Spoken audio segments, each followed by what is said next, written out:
Hi, welcome to Boss City. I'm Brian, and today we're going to take another look at fictional bands with real chart hits. Now this is a revision and an update of a previous video. We're focusing on animated, Saturday morning, and Muppets in the category of fictional bands with real chart hits through the 1990s.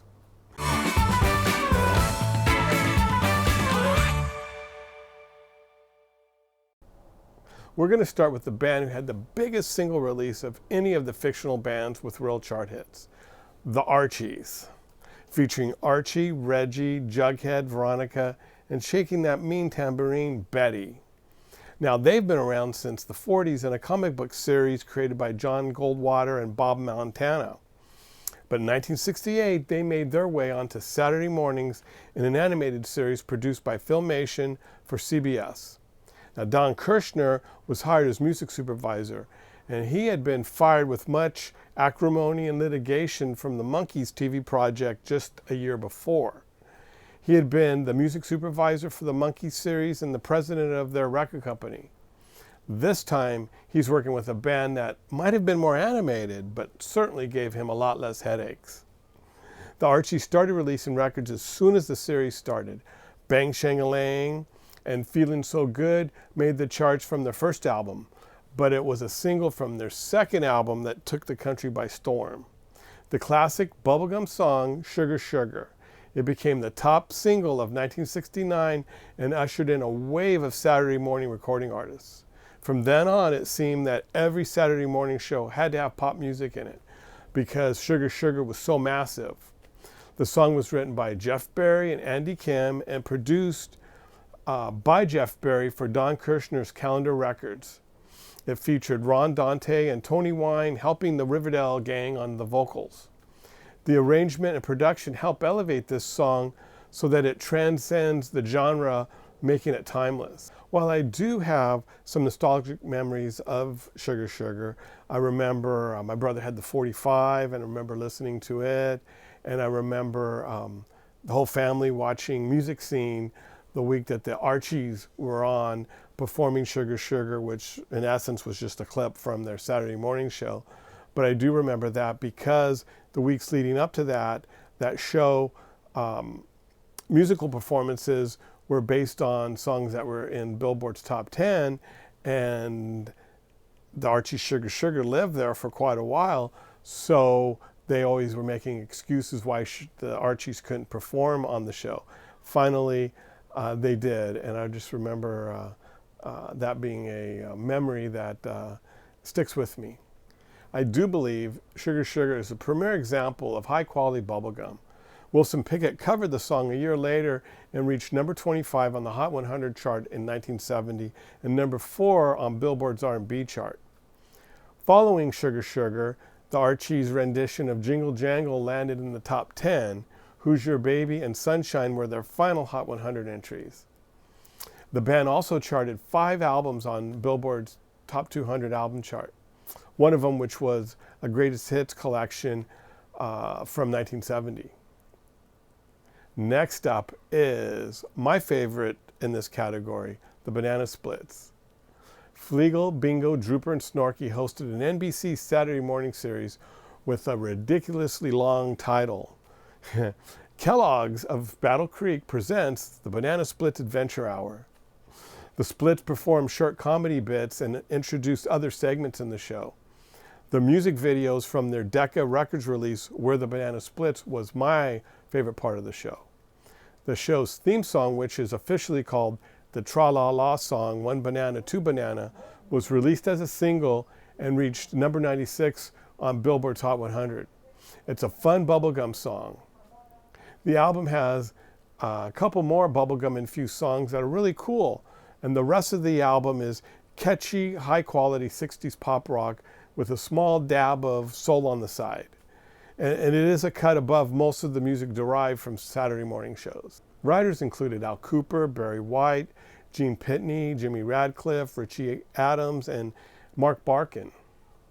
Now, I'm not sure if it's Fleegle or Drooper, but one of the lead vocalists sure sounds a lot like Paul Stanley. And wouldn't that be something if Kiss's sound was influenced by the Banana Splits? On the cover of the Banana Splits album, Snorky looks like this. On the back cover of the album cover, he looks like this. So it makes you wonder, at what point did Snorky begin to feel that he needed, a makeover to change his look? Another thing interesting about this album, and it's never been officially released on CD, even though a lot of albums in this video have seen CD releases. Over the years, CD bootlegs and digital versions have popped up, all sourced from vinyl. But Banana Split's master recordings were reportedly destroyed in the Universal Music Fire at Universal Studios a few years ago. So an official release from the original masters seem unlikely.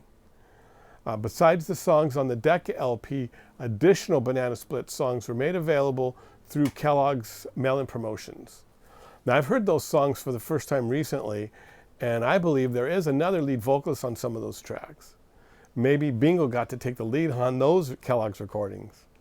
Concert performances by fictional bands are rare, so a 2019 performance by the Banana Splits with Riverdale's Betty and Veronica joining them as dancers was historic.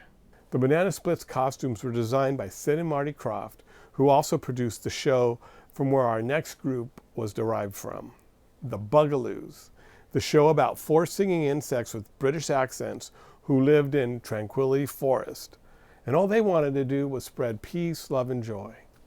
The Bugaloos, joy, harmony, courage, and IQ released an album of nice, dreamy, early 70s pop with messages of peace, love, and friendship.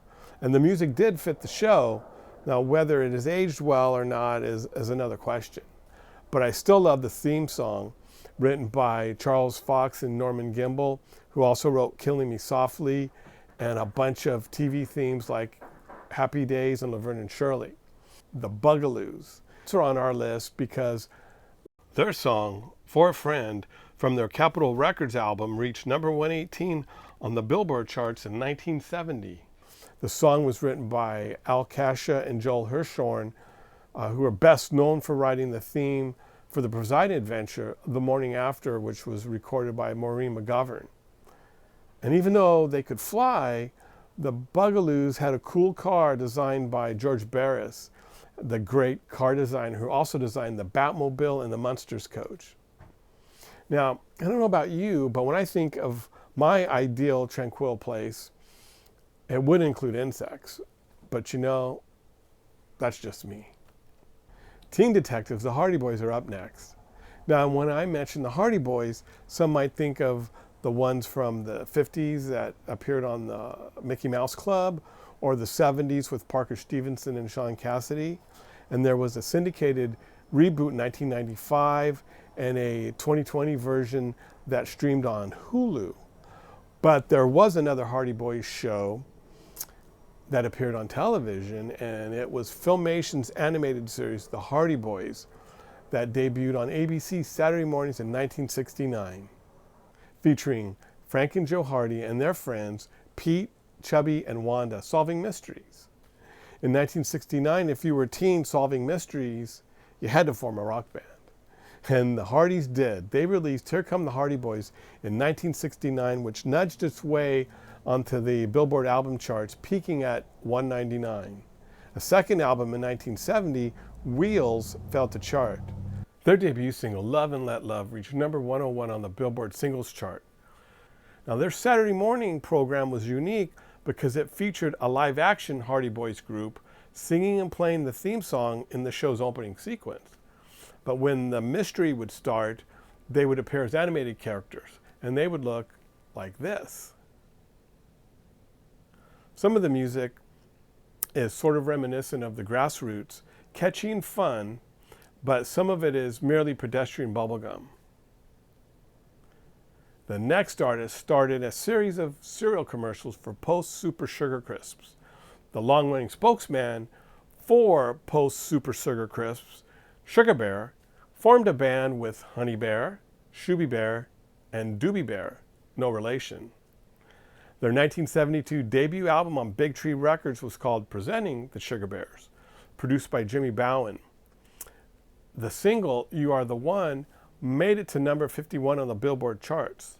Assisting the Bears on vocals were Errol Sober and Kim Carnes.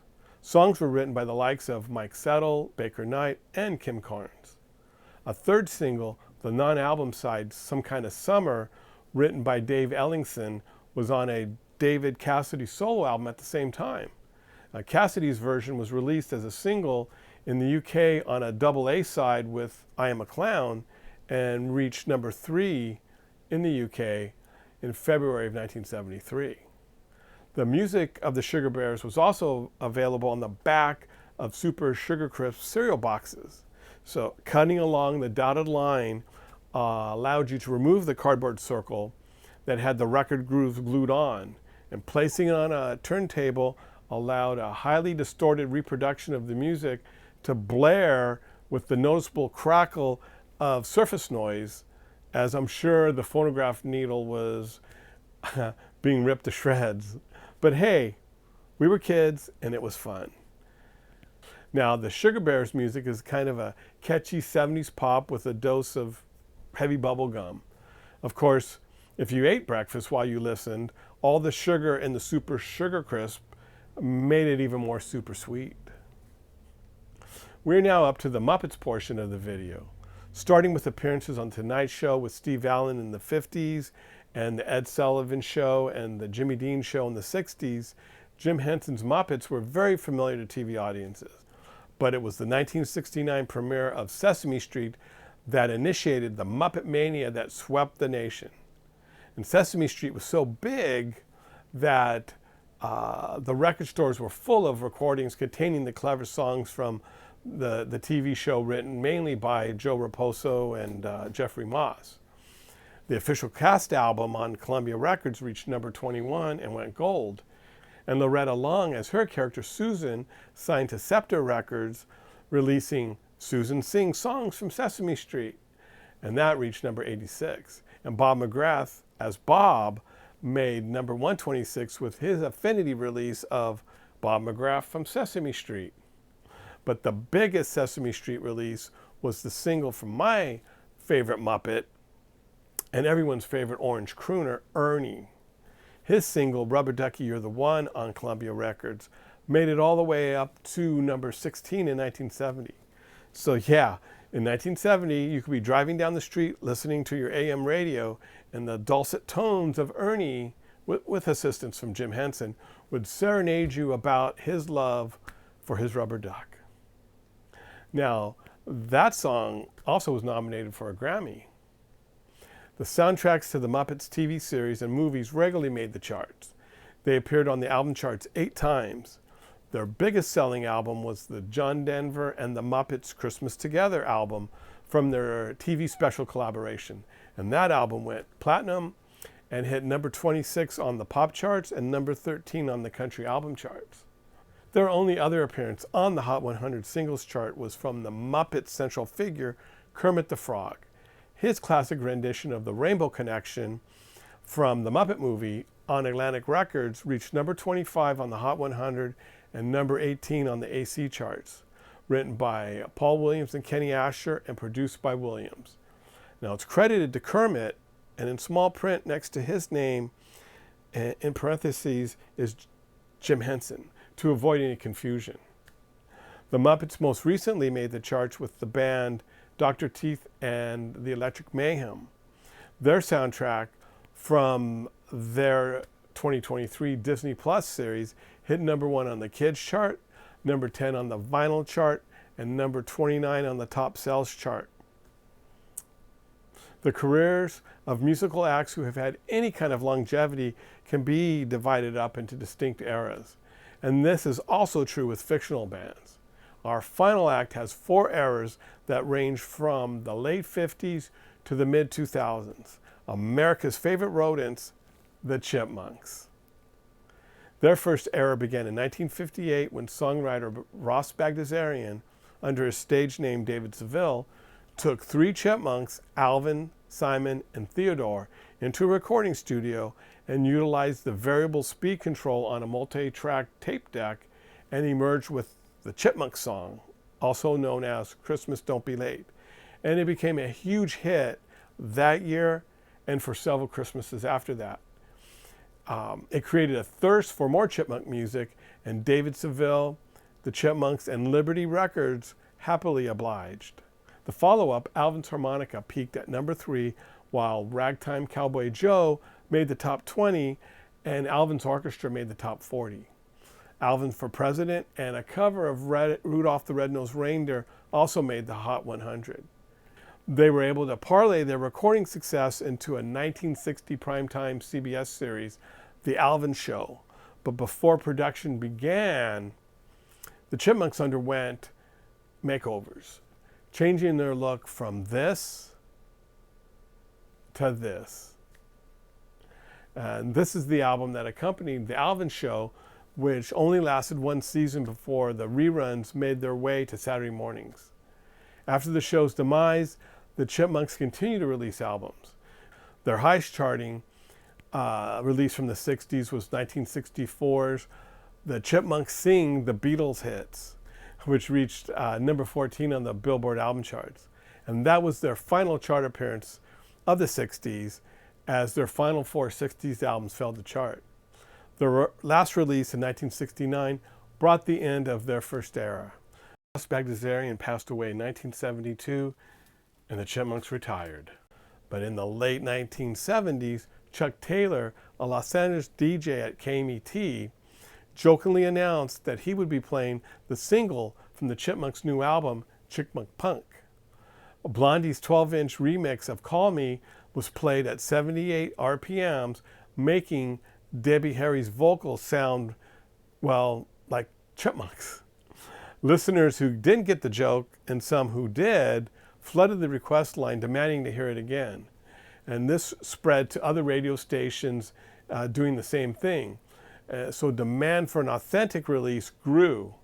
Bagdasarian's son, Ross Jr., adopted his dad's stage name and rounded up Alvin, Simon, and Theodore to venture into the studio with top musicians like Danny Korchmar and Leland Sklar to record Chipmunk Punk on the small label Excelsior Records. The track list included songs like The Knack's My Sharona, Crazy Little Thing Called Love by Queen, and Billy Joel's You May Be Right. As the album reached number 34 on the Billboard Album Charts and achieved gold status, it launched the group's second era and led to an NBC TV Christmas special directed by Chuck Jones, which then led to a Saturday morning series that ran for several years from 1983 to 1990, and a 1987 feature-length theatrical release, The Chipmunk Adventure. Now, the album Urban Chipmunk reached number 56 on the charts and went gold.